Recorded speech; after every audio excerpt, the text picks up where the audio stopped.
The 24th of February 1945 U.S. Army 36th Field Hospital, Manila, the Philippines. The air inside the canvas tent tasted of iron and ether. Above, the dull thud of distant artillery hammered a rhythm against the humid night. But inside the operating theater, the world had shrunk to the blinding circle of a surgical lamp. Hanako's hands shook beneath her rubber gloves, slick with the blood of a man who should have been her enemy's target. Not his patient. He was a Japanese private, his abdomen torn open by shrapnel. Across the table, Captain Miller did not look up. The American surgeon's movements were rhythmic, almost mechanical. Clamp, cut, suture. The silver hemostat clicked in his grip, a sound that cut through Hanako's rising panic.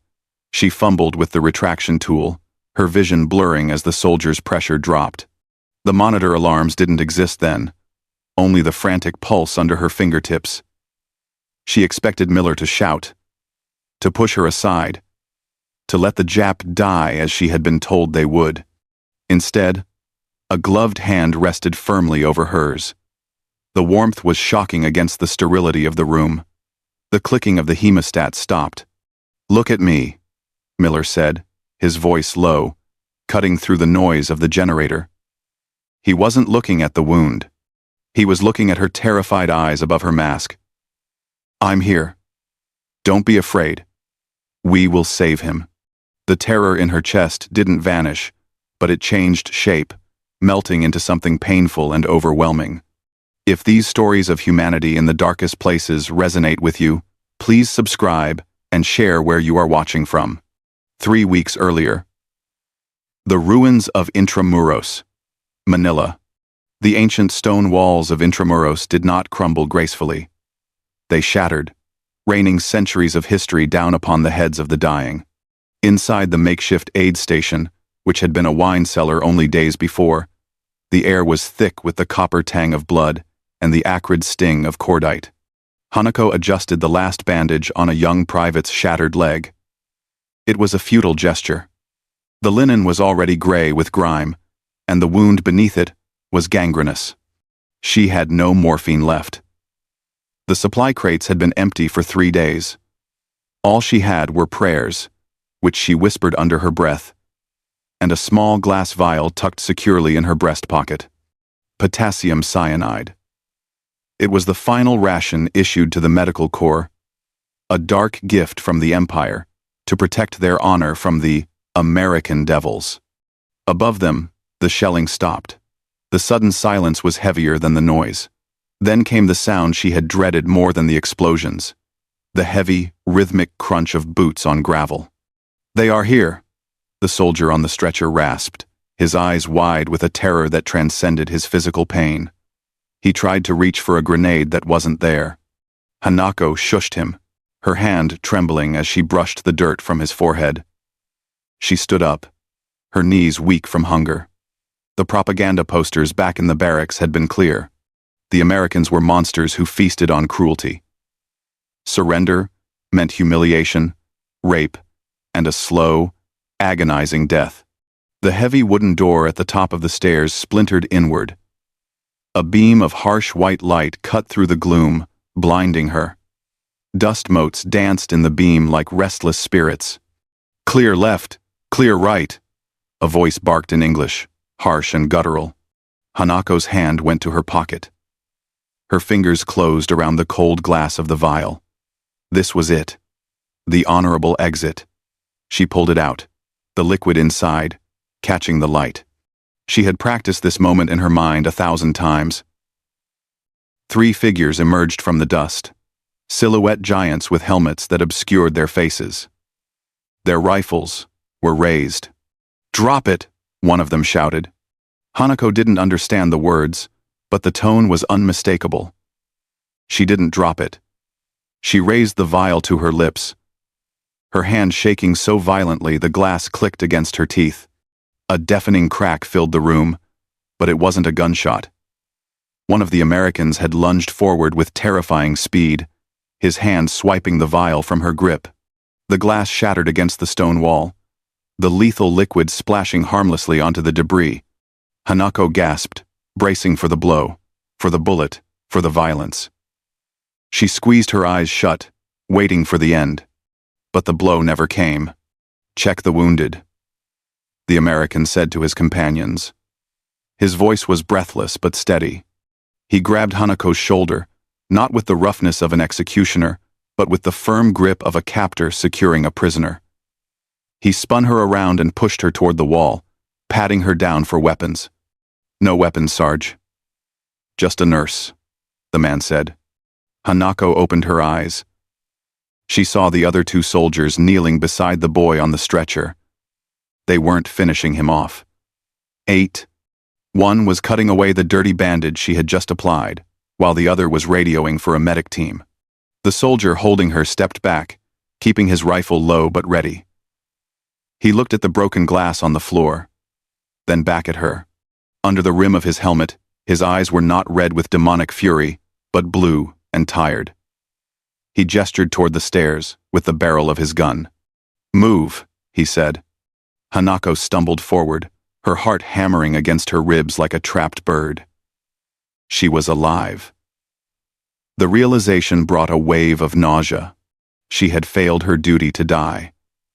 And now, she was walking out of the darkness of the cellar into the blinding afternoon sun of a conquered city. As she stepped over the rubble, she looked back one last time. The American soldiers were lifting the Japanese boy onto a canvas litter. They were handling him with care. It made no sense. The confusion was a sharper pain than the fear. She was a prisoner now, walking into the belly of the beast, stripped of her honor and her death, left with nothing but the terrifying uncertainty of survival. The truck ride had been a blur of dust and rattling metal, tossing Hanako and a dozen other silent, ash-faced prisoners against each other like sacks of rice. When the tailgate dropped, the blinding tropical sun assaulted them again, revealing a sprawling city of canvas tents that stretched as far as the eye could see. This was the processing center, a machine of efficiency built on the scorched earth of Manila. Hanako was separated from the male prisoners immediately. A stern-faced American woman in a crisp khaki uniform gestured for her and two other nurses to enter a long, rectangular tent marked with a red cross. The air inside was hot and smelled chemically sharp, a scent that stung the back of Hanako's throat. "Clothes off," the woman commanded, pointing to a pile of discarded rags in the corner. She spoke in broken Japanese, the syllables clunky and strange. "All of it. Lice. Disease." Hanako froze. Her hands clamped over the collar of her filthy tunic. The stories whispered in the barracks at night came rushing back, stories of women stripped, mocked, and used for sport. She looked at the other two nurses. They were trembling, their eyes fixed on the ground, tears cutting clean tracks through the grime on their cheeks. Slowly, agonizingly, they began to unbutton their shirts. Hanako's fingers felt numb as she undid her own buttons. Each layer she removed felt like she was peeling away her armor, leaving her soft, vulnerable skin exposed to the enemy's gaze. She braced herself for the jeers, for rough hands. She stood naked, shivering despite the heat, hugging her arms around her chest to cover as much of herself as possible. But no one touched her. Instead, a cloud of white powder engulfed her. A soldier wearing a mask and heavy gloves pumped a duster vigorously, coating her hair, her armpits, and her skin in a thick layer of DDT. It choked her, making her cough violently, tears streaming from her stinging eyes. She felt like an object, a piece of infested furniture being fumigated before storage. Then came the water. She was herded into a partitioned shower area. When the water hit her, she gasped. It was warm. Not the lukewarm, muddy water they had rationed for months in the tunnels, but hot, plentiful, pressurized water. It drummed against her tired shoulders, washing away the white powder and the months of accumulated filth. A hand thrust something through the curtain. Hanako flinched, backing into the wet canvas wall. "Soap," a voice said. Not a command, but an offer. Hanako reached out tentatively and took the object. It was a heavy, rectangular bar of ivory-colored soap. She brought it to her nose. The scent hit her with the force of a physical blow. It smelled of lavender and industrial sterility, a smell so aggressively clean it made her dizzy. It was the smell of a world that hadn't been destroyed. A world where factories still made things for comfort, not just for killing. She lathered the soap over her skin, the white foam turning gray as it lifted the war from her body. For a brief moment, closing her eyes under the spray, she wasn't a prisoner. She was just a woman washing off a long day. The illusion shattered the moment the water cut off. "Move out. Next," the voice barked. Hanako stepped out, dripping and shivering. She was tossed a towel and a set of oversized green fatigues. They were ill-fitting, bagging at her waist and rolling up at the cuffs. But they were clean. As she dressed, she felt a strange dissonance. The Americans had stripped her, dusted her, and washed her. Yet they hadn't hurt her. This clinical indifference was more confusing than cruelty. She was handed back her small metal ID tag, her only link to who she was before this morning.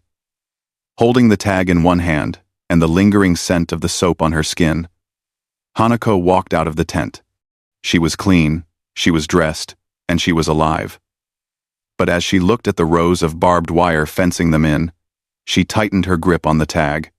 They had washed the dirt away, but they hadn't washed away the enemy. She would stay clean, but she would not be soft. The medical ward was a cathedral of canvas and light. When the guard pushed aside the heavy flap, Hanako was forced to squint against the glare. Unlike the dim, flickering oil lamps of the tunnels, this place was bathed in the harsh, unblinking brilliance of electric bulbs powered by a generator that hummed rhythmically somewhere outside.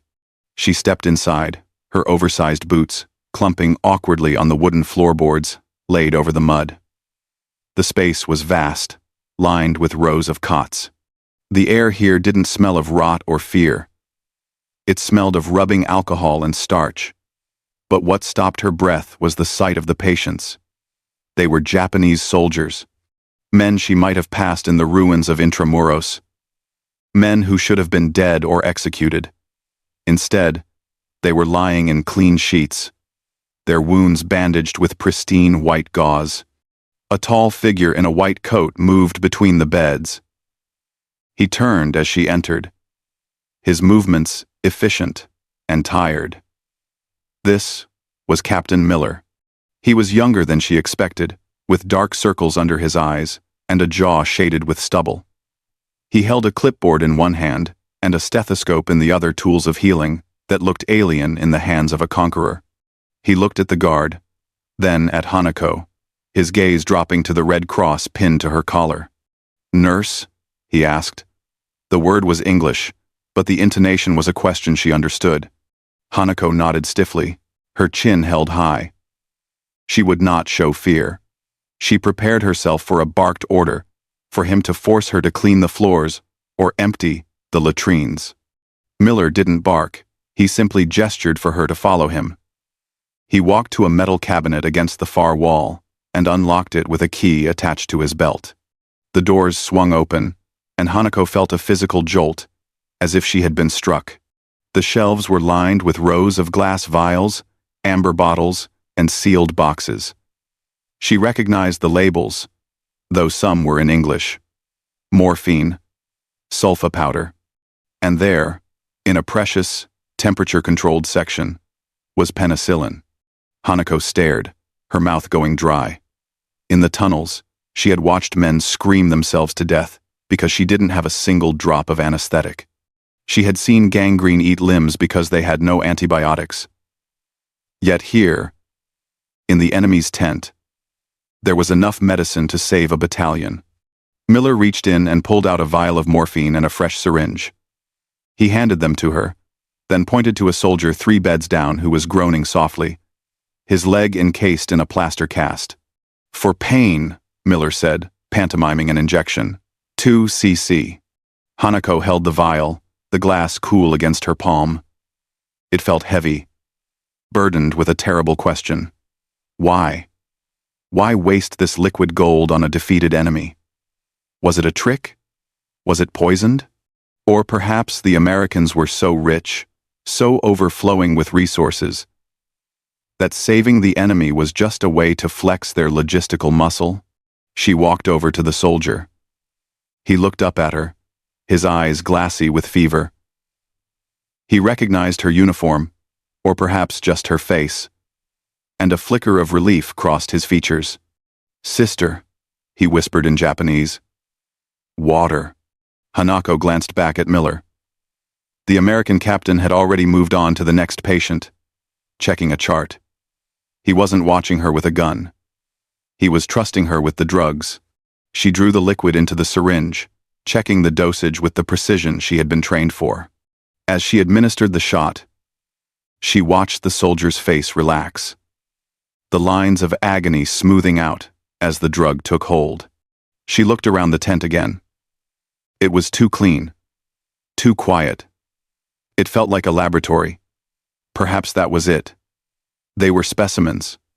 They were being kept alive to be studied, or to be traded later like livestock. She tightened her grip on the empty vial. Miller passed by her again, pausing to adjust the drip on an IV stand, another luxury they hadn't seen in months. He didn't look at her, but he spoke, his voice flat and neutral. "Monitor them. Report fever." Hanako stood by the soldier's bed, her hands clasped in front of her. She would do as he said. She would monitor them, but she would also monitor him. She would watch this Captain Miller and his overflowing cabinet of miracles. She would find the crack in this facade of benevolence, because in war, kindness was usually just a mask for something far more cruel. The scrub sink was a stainless steel trough located in the anteroom of the surgical tent. To Hanako, it looked less like a piece of medical equipment and more like an altar. Steam rose from the taps, carrying the sharp, medicinal scent of betadine. Captain Miller was already there, his back to her. He was stripped to his undershirt, his forearms lathered in orange foam. He was scrubbing with a rhythmic intensity, the stiff bristles of the brush rasping against his skin, like the sound of sandpaper on wood. Hanako approached the adjacent sink cautiously. She rolled up her sleeves, revealing arms that were too thin, the skin sallow from months of malnutrition. She turned on the tap. Water hot, clean water gushed out with a force that startled her. In the caves, they had conserved every drop, washing their hands in basins of cloudy, reused liquid. Here, the water ran freely, swirling down the drain as if it had no value. She wet her hands quickly, rubbed a bar of soap between her palms, and moved to rinse. It was the habit of scarcity. Wash fast. Save the water. "Stop," Miller said. Hanako froze, her hands dripping over the drain. She shrank back, expecting a reprimand for wasting resources. Miller didn't look at her. He kept scrubbing, his eyes fixed on the wall in front of him. 10 minutes, he said. Elbows to fingertips. "Watch," he demonstrated. He scrubbed the back of his hand, then between each finger, then up the forearm to the elbow. He did it with a mesmerizing precision, counting silently. He wasn't just cleaning, he was sterilizing. He was stripping away the world outside the mud, the war, the politics, until only the surgeon remained. Hanako swallowed hard. She understood. This wasn't about luxury. It was about discipline. It was a statement that the life on the table inside, even if it belonged to a defeated enemy, was worth 10 minutes of meticulous preparation. She picked up a brush. The bristles were stiff. She began to scrub.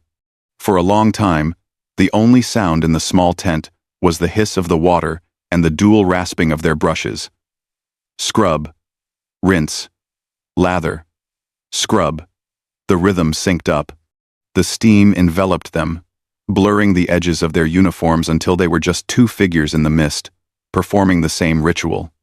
Hanako's skin turned pink and raw, but she didn't stop until Miller dropped his brush into the metal bin with a clang.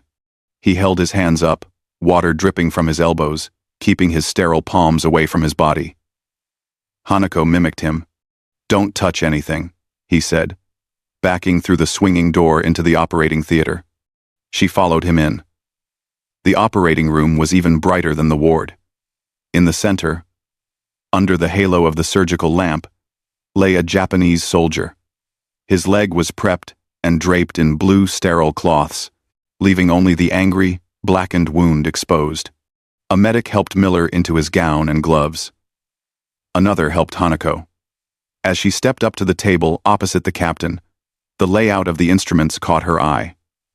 They were laid out on a tray covered in a white towel.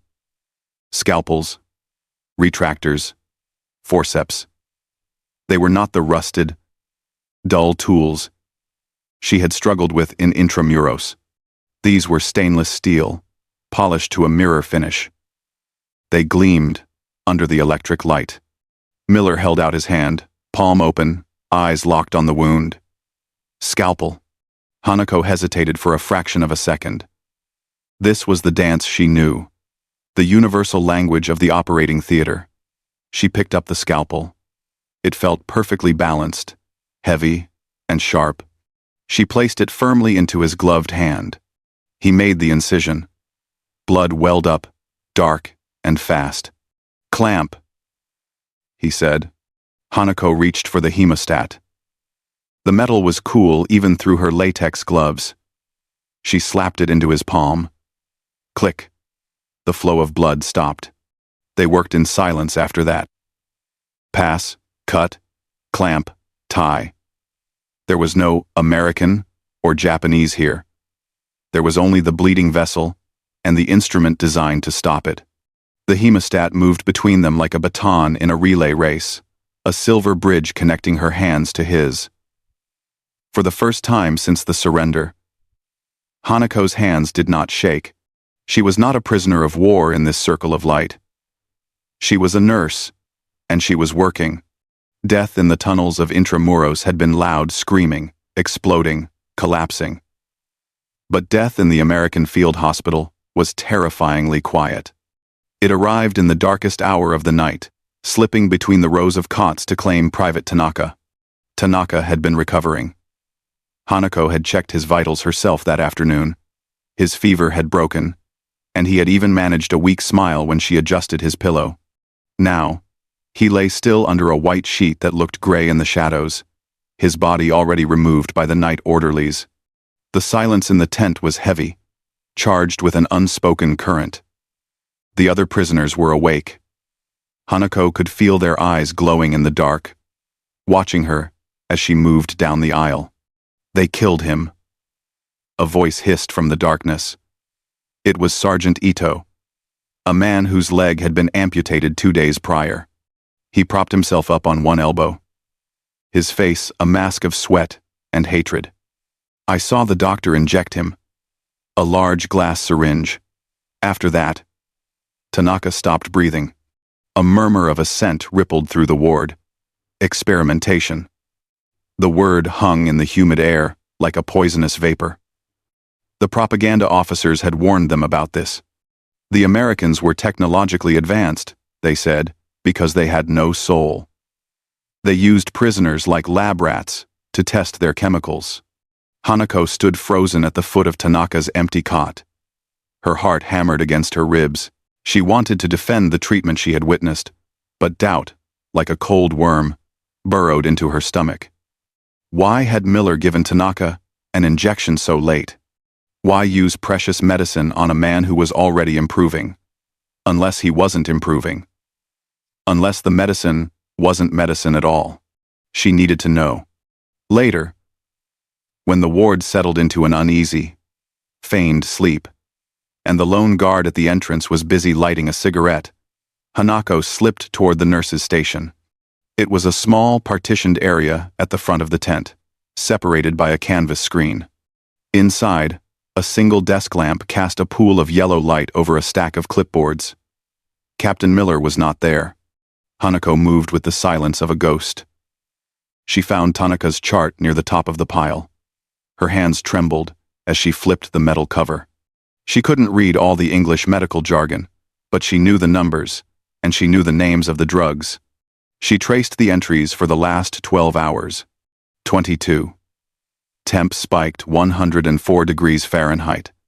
Septic shock indications. 22. 15.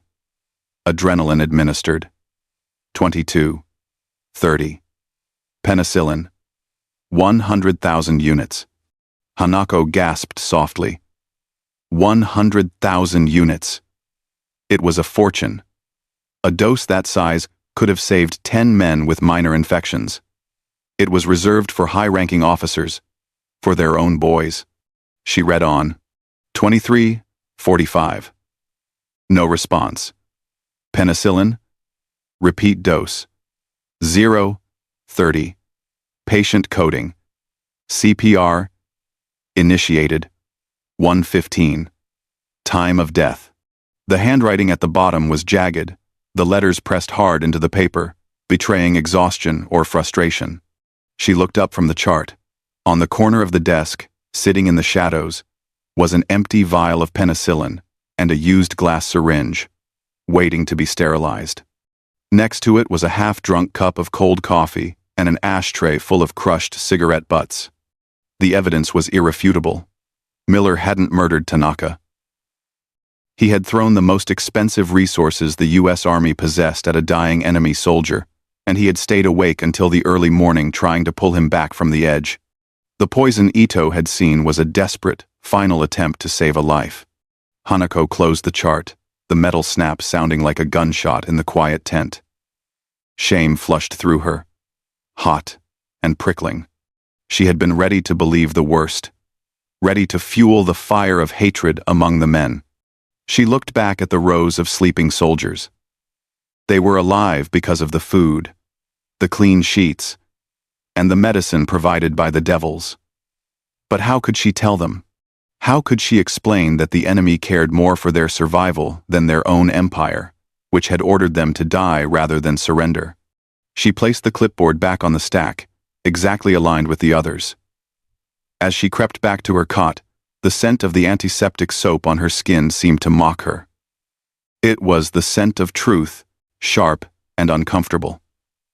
She lay down in the dark, listening to the breathing of the men, realizing with a heavy heart that the line between friend and foe had not just blurred, it had vanished, leaving her alone in the confusing territory of gratitude. The illusion of order in the 36th Field Hospital shattered at 14 hours. It started with the low rumble of engines, growing into a roar as a convoy of deuce and a half trucks and jeeps screeched to a halt in the triage circle. The shouting began immediately, a cacophony of English commands, cries of pain, and the frantic calls for medics. Hanako was changing a dressing on a Japanese amputee when the flap of the prisoner ward was thrown open. An American orderly, his apron smeared with fresh red, stood there breathless. "We need hands," he yelled, not caring who understood him. There was no time to consult Captain Miller. He was already gone, vanished into the maelstrom of the surgical tent. Hanako hesitated for a heartbeat, looking at her patients, but the urgency in the orderly's voice was a physical force. She followed him out, into the blinding sunlight. The triage area was a scene from hell. Stretchers covered the dusty ground like a patchwork quilt of suffering. It wasn't just Japanese soldiers this time. It was mostly Americans. Boys with blonde hair and blue eyes, their green uniforms torn and soaked in blood, lay side by side with the men they had been fighting. The distinctions of uniform had been rendered irrelevant by the universality of torn flesh. Hanako was shoved toward a stretcher near the generator. "Pressure! Hold pressure here!" A medic screamed at her before running to the next casualty. On the stretcher lay an American boy, no older than 18. A piece of shrapnel had torn through his shoulder, and the blood was pumping out in bright, rhythmic spurts, arterial spray. He was pale, his eyes rolling back in his head, his lips moving in a silent plea for his mother. Hanako's training took over before her politics could intervene. She dropped to her knees in the dust. These were the hands that had held the rifle aimed at her country. This was the body of the invader. But under her palms, he was just a failing circulatory system. She pressed a wad of gauze into the wound, leaning her entire body weight onto his shoulder. The blood was hot and sticky, coating her fingers, sliding up her wrists. It smelled exactly like the blood of the Japanese soldiers in the tunnel. "It's not stopping," she whispered in Japanese, panic rising in her throat. The gauze was soaked through in seconds. She needed to clamp the vessel. She looked around wildly. A tray of instruments had been discarded on a crate nearby. She reached out with her bloody hand, her fingers slipping on the smooth metal, until she found it. The hemostat. She returned to the wound. "Open," she commanded the unconscious boy, though he couldn't hear her. She dug her fingers into the torn muscle, feeling for the spurting artery. It was slippery, elusive. The boy groaned, a guttural sound of agony. "Sorry," she hissed. She found it. A pulsing tube of tissue. She brought the hemostat down. Click. The spurting stopped instantly. The bright red fountain was reduced to a manageable ooze. Hanako exhaled, a breath she felt she had been holding for minutes.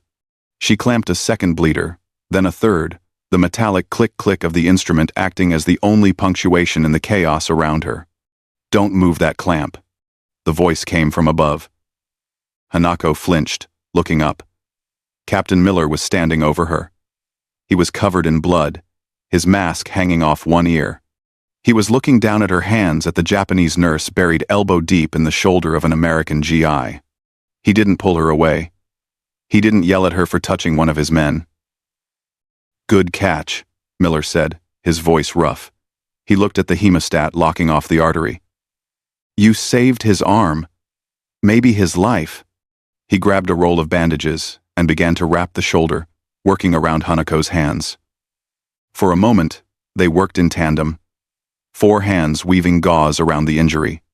When it was done, Miller stood up and offered a hand to help her rise from the dust. Hanako stared at his open palm. It was bloody, just like hers. She took it. "Go to the scrub sink," Miller ordered.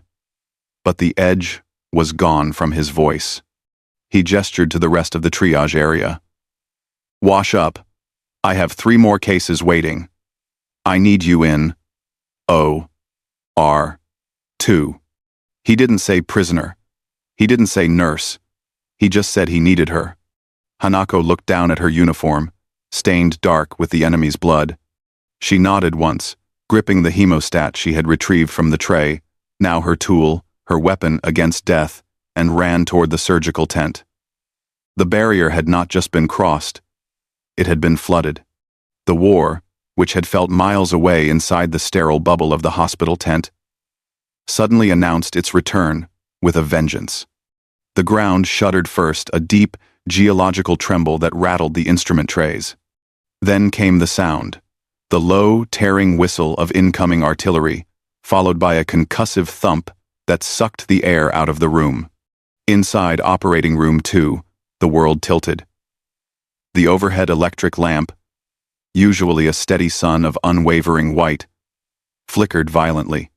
It buzzed like an angry hornet, dimmed to a sickly orange, and then died completely.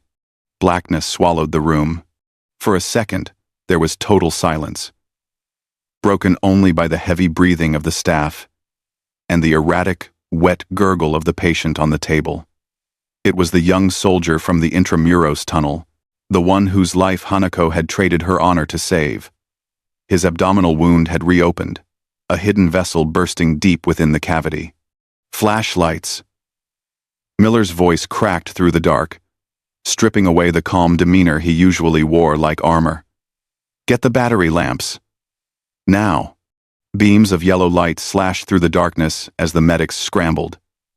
The shadows they cast were long and distorted, dancing on the canvas walls like the ghosts Hanako saw in her nightmares. When a beam finally found the operating table, the scene it illuminated was macabre. The patient's abdomen was a well of dark blood, spilling over the green drapes and dripping onto the floor. "Suction," Miller barked, his hand diving blindly into the wound. "Power's out, Captain. Suction is dead," a nurse replied, her voice trembling. "Sponges. Give me lap sponges. We have to pack him." Hanako moved on instinct. Her eyes had adjusted to the gloom of the tunnels long ago. This darkness was familiar territory. She grabbed a stack of heavy gauze sponges and slapped them into Miller's extended hand. "Retract here," Miller ordered, guiding her hand into the incision. "Pull back hard." "I can't see the source." Hanako gripped the cold metal of the retractor. Under the erratic wavering of the flashlights held by the trembling medics, the wound looked like a gaping mouth. Another shell landed closer this time. The blast wave rippled through the canvas walls, blowing dust and debris into the sterile field. The medics holding the lights flinched, sending the beams skittering across the ceiling, plunging the wound back into shadow at the critical moment. "Hold the damn lights steady," Miller roared. It was the first time Hanako had heard him shout in anger. She looked down at the patient. His face was gray, his lips blue. He was fading. The monitor was dead without power, so there was no beeping to measure his life. Only the fading strength of the pulse Hanako could feel against her wrist, where it pressed into his side. "I have it. I think I have it," Miller muttered, sweat dripping from his brow onto his mask. He was working by touch, his fingers deep in the abdominal cavity, hunting for the torn artery. Suddenly, fresh blood welled up, filling the cavity faster than Hanako could sponge it out. The packing wasn't working. The boy on the table let out a long, shuddering exhale, the kind of sound a soul makes when it begins to loosen its grip on the body. Hanako's heart seized. The darkness of the tent felt like the darkness of the tunnel all over again. She was back there, helpless, waiting for the end. The American magic, the electricity, the suction, the monitors had all failed. They were just people in the dirt again, hands covered in blood, fighting a losing battle against gravity and time. Panic, cold and sharp, began to rise in her chest. She felt her grip on the retractor slipping. She wanted to let go. She wanted to cover her ears and curl up on the floor until the shelling stopped. Until the dying stopped. "He's bottoming out," the anesthetist warned from the head of the table, his fingers on the soldier's carotid artery. "Pulse is thready. We're losing him." Miller didn't withdraw his hands. He looked up, his eyes meeting Hanako's across the abyss of the open wound. In the harsh, side-lit glare of the flashlights, he looked desperate. "Don't let go, Hanako," he said, using her name for the first time. "I need you to clamp. Blind. On my count." He was asking the impossible, to clamp a vessel she couldn't see, in a tent shaking from artillery, inside a dying man. But the sheer weight of his gaze pinned her in place.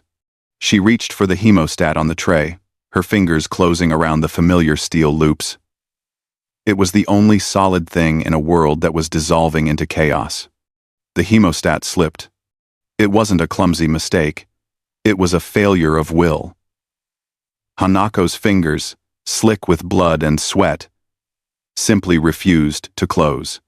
The metal instrument clattered onto the patient's exposed ribs and slid into the pool of darkness gathering in the cavity.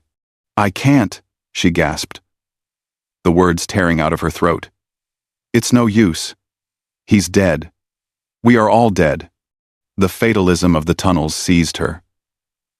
The shelling outside was getting louder, the ground shaking violently enough to rattle the tray of instruments. In her mind, she was back in Intramuros. The roof was collapsing. The air was poison. Why fight? Why prolong the suffering? The Americans would let him die anyway. It was nature. It was war. She backed away from the table, her breath coming in short, ragged hitches. "I can't do it." The flashlights wavered as the medics looked from the bleeding soldier to the nurse who was crumbling before their eyes. The rhythm of the operating room, usually so precise, fractured into chaos. "Hanako." Miller's voice cut through the noise. It wasn't a command this time. It was an anchor. He didn't reach for the dropped instrument. He reached for her. His hand, encased in a bloodied latex glove, shot across the sterile field and clamped firmly onto her wrist. The grip was strong, shocking in its intensity. He didn't pull her. He held her. He grounded her. "Look at me," Miller said. His eyes, visible above his mask, locked onto hers. They were not the eyes of a conqueror. They were wide with exhaustion, but burning with a fierce, stubborn refusal to yield to death. "He is not dead," Miller said, spacing each word so it landed with the weight of a promise. "And neither are you." The tent shook with another explosion, dust drifting down from the ceiling like snow. Hanako flinched, trying to pull her hand away, her eyes darting to the door, to the escape that didn't exist. Miller tightened his grip. He leaned in closer, ignoring the chaos, ignoring the war outside the canvas walls. "I'm here," he said, his voice dropping to a low, steady register that seemed to mute the artillery. "Don't be afraid. We will save him. I'm here. Don't be afraid." The words hung in the air, defying the reality of their uniforms.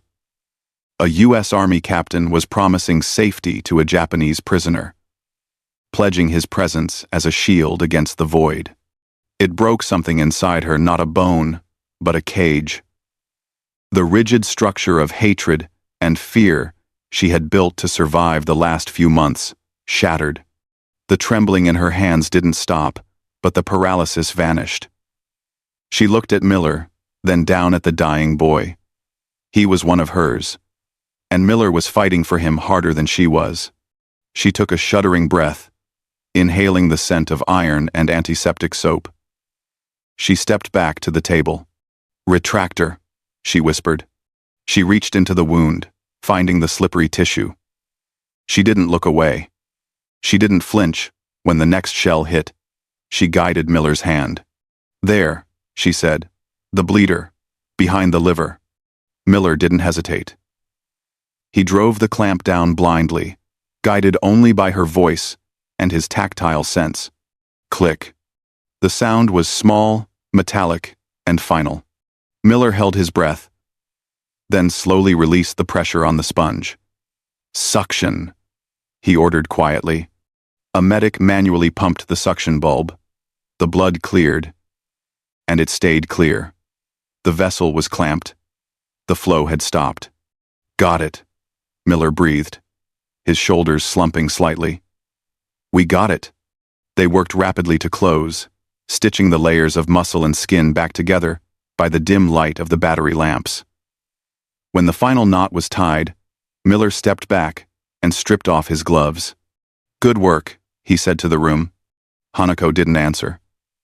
She walked over to the corner of the tent, away from the table, away from the light. Her legs gave out, and she slid down the canvas wall to the dirt floor.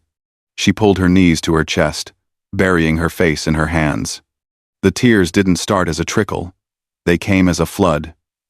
She sobbed, her body shaking with a violence that frightened the young medic standing nearby. It wasn't the polite, silent weeping of a defeated woman. It was the raw, guttural release of someone who had been holding their breath for years. She cried for the boy on the table, for the vial of poison she had almost taken, and for the terrifying, beautiful realization that the monster she had been taught to fear was the man who had just held her hand in the dark. The flap of the surgical tent fell shut behind her, sealing away the smell of copper and gut. Outside, the night air was heavy and humid, carrying the scent of wet earth and the distant, sweet rot of jungle vegetation. The artillery had stopped. The silence that followed was not empty. It was thick, buzzing with the chirping of crickets and the low murmur of the generator, which had finally sputtered back to life. Hanako peeled off her latex gloves. Her hands were stained with dried blood that had seeped through a tear in the rubber, ghost-like maps of the life she had helped save. She walked over to the cleaning station, a row of metal basins set up on wooden trestles under a string of dim bulbs. She plunged her hands into the cold water. It stung. She scrubbed mechanically, watching the water turn pink. "You have good hands." Hanako didn't jump this time. She turned slowly, drying her hands on her apron. Captain Miller was standing by the tent pole, leaning against it as if his legs could no longer hold the weight of his rank. He had removed his surgical gown and mask. For the first time, she saw him clearly not as a doctor or an officer, but as a man. He looked exhausted, his face gray in the moonlight, deep lines etched around his mouth. He wasn't holding a weapon. He was holding 2 tin canteen cups, steam rising from them in lazy spirals. He extended one toward her. "Coffee," he said. "Real stuff. Not that chicory water." Hanako hesitated. The protocols of the prisoner camp were strict. No fraternizing. But the protocols of the operating room, the bond forged in blood and adrenaline, superseded them. She stepped forward and took the cup. The metal was hot against her palms, a grounding warmth that reminded her she was still in her body. "Thank you," she said. Her voice sounded rusty, unused to soft words. Miller nodded and took a sip from his own cup, grimacing slightly at the heat. He pulled a pack of Lucky Strikes from his pocket, tapped one out, and lit it. The flare of the match illuminated his face for a brief second, highlighting the fatigue in his eyes. He exhaled a plume of smoke that drifted up to join the steam. "He's going to make it," Miller said, looking out toward the perimeter wire, where the guard towers stood like silent sentinels. "The boy, Tanaka, his vitals are stable." "Because you did not give up," Hanako said. Miller shrugged, a uniquely American gesture of deflection. "Because you held the retractor. And because you didn't run." He turned his head and looked at her. There was no suspicion in his gaze anymore, no calculation. "You're a good nurse, Hanako. That's all that matters in there." He gestured with his cigarette toward the tent behind them. Hanako looked down at the black liquid in her cup. She took a sip. It was bitter, strong, and incredibly rich. A shock to her system, after years of deprivation. It tasted of luxury, of a land that had not been hollowed out by blockade and famine. Nearby, an orderly was gathering the instruments from the earlier surgeries. He dumped a tray into a basin of disinfectant solution with a loud clatter. Hanako watched as he scrubbed the steel tools. Among them, gleaming silver under the electric bulb, was the hemostat. It lay there, submerged in the blue liquid, clean and ready for the next day. It was just a tool. It didn't care if it was clamping an American artery or a Japanese one. It simply did its job. Hanako felt a knot in her chest loosen, unraveling after years of being pulled tight. She had spent so long preparing to die, preparing to hate, that she had forgotten how to simply exist. Standing there, sipping enemy coffee under the same indifferent stars, the concept of enemy felt absurdly abstract. "I was afraid," she admitted softly, speaking to the steam rising from her cup. "When I came here, I was told terrible things." Miller didn't laugh. He flicked the ash from his cigarette, watching it spark and die in the dirt. "I know," he said quietly. "We were told things too." He pushed off the tent pole and finished his coffee in one long swallow. "Get some sleep, Hanako. We have rounds at 0600. He walked away toward the officer's billets, his boots crunching softly on the gravel. Hanako stayed by the basins for a moment longer. She finished the coffee, savoring the warmth that spread through her chest. She looked at the hemostat one last time, floating in the sanitizer. It was clean, and for the first time in a long time, she felt clean too. October 1945 brought a different kind of heat to Manila. It was no longer the suffocating oppression of the dry season, but a breezy, golden warmth that hinted at peace. The war was over. The documents had been signed on the deck of the Missouri, and the great machinery of the conflict was grinding into reverse. At the 36th Field Hospital, the canvas tents were coming down one by one, leaving rectangular patches of pale, dead grass on the earth where they had stood. Hanako stood by the tailgate of a U.S. Army transport truck.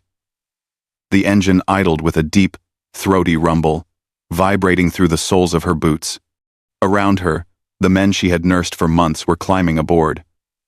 They moved slowly, some on crutches, some with empty sleeves pinned to their tunics. But they were moving under their own power. Private Tanaka was the last to load. He walked with a cane, his limp pronounced but manageable. Before he pulled himself up into the truck bed, he paused and looked back at the compound. He wasn't looking at the guard towers. He was looking at the surgical tent, the only structure still fully standing. He touched the scar on his abdomen through his shirt, a silent acknowledgement of the miracle that had occurred there, then climbed in. Hanako adjusted her bag on her shoulder. It contained very little. Her ID tags, a comb, and a single bar of ivory soap she had saved, wrapped carefully in paper. "All set, nurse?" The voice came from behind her. Hanako turned. Captain Miller stood a few feet away. He was dressed in fresh khakis, his insignia polished and gleaming in the sun. He held a clipboard, checking off the manifest, but his eyes were on her. "Yes, Captain," she said. Her English had improved over the months, shaped by the quiet conversations in the scrub room. "We are all present." Miller lowered the clipboard. The professional distance he always maintained seemed to thin in the face of departure. "The transport ship leaves tomorrow morning. You'll be in Tokyo in a week." Tokyo. The word sounded distant, almost foreign. The city was a ruin, she knew, just like Manila. But it was home. "Thank you," she said. It felt inadequate. 2 words to cover the span of life and death, of suspicion turning into trust. Miller shifted his weight, looking uncomfortable with the gratitude. "You did good work here, Hanako. You're a hell of a nurse. Don't let anyone tell you otherwise." He extended his hand, a Western gesture, casual and equal. Hanako looked at his hand. It was the hand that had held the scalpel, the hand that had offered her coffee, the hand that had gripped her wrist in the dark when she was falling apart. To shake it seemed too casual, too light for the gravity of what he had given her. She didn't take his hand. Instead, she stepped back and brought her heels together. She straightened her spine, placed her hands on her thighs, and bent forward at the waist. It was a Psyche-Ray, the deepest bow of respect, the kind reserved for emperors, parents, and great teachers. She held the position, her eyes fixed on the dust at his boots. It was a surrender, not of her nation, but of her prejudice. She was bowing to the humanity in him that had saved the humanity in her. When she finally straightened up, Miller was standing straight too. He didn't smile, but his expression was soft. His blue eyes filled with a quiet understanding. He offered a sharp, crisp salute. "Goodbye, Hanako," he said softly. "Goodbye, Doctor," she replied. She climbed into the back of the truck. The heavy canvas flap was lowered, filtering the sunlight into a dusty haze. As the truck lurched forward, gears grinding, Hanako found a spot on the bench next to Tanaka. The vehicle picked up speed, rocking them gently. Through the gap in the canvas, she watched the hospital camp recede. The surgical tent became a small white triangle, then a dot, then vanished into the heat shimmering off the road. She closed her eyes. The roar of the engine faded, replaced in her memory by the rhythmic click of a hemostat and the hiss of water in a scrub sink. She was going back to a broken country, to a future of uncertainty and rebuilding. But the terror that had once paralyzed her in the tunnels of Intramuros was gone. She touched the pocket where she used to keep the poison. It was empty. In its place, she carried a voice, low and steady, that would stay with her whenever the darkness returned. I'm here. Don't be afraid. The truck turned a corner, heading toward the sea, and Hanako opened her eyes, ready to see what lay ahead.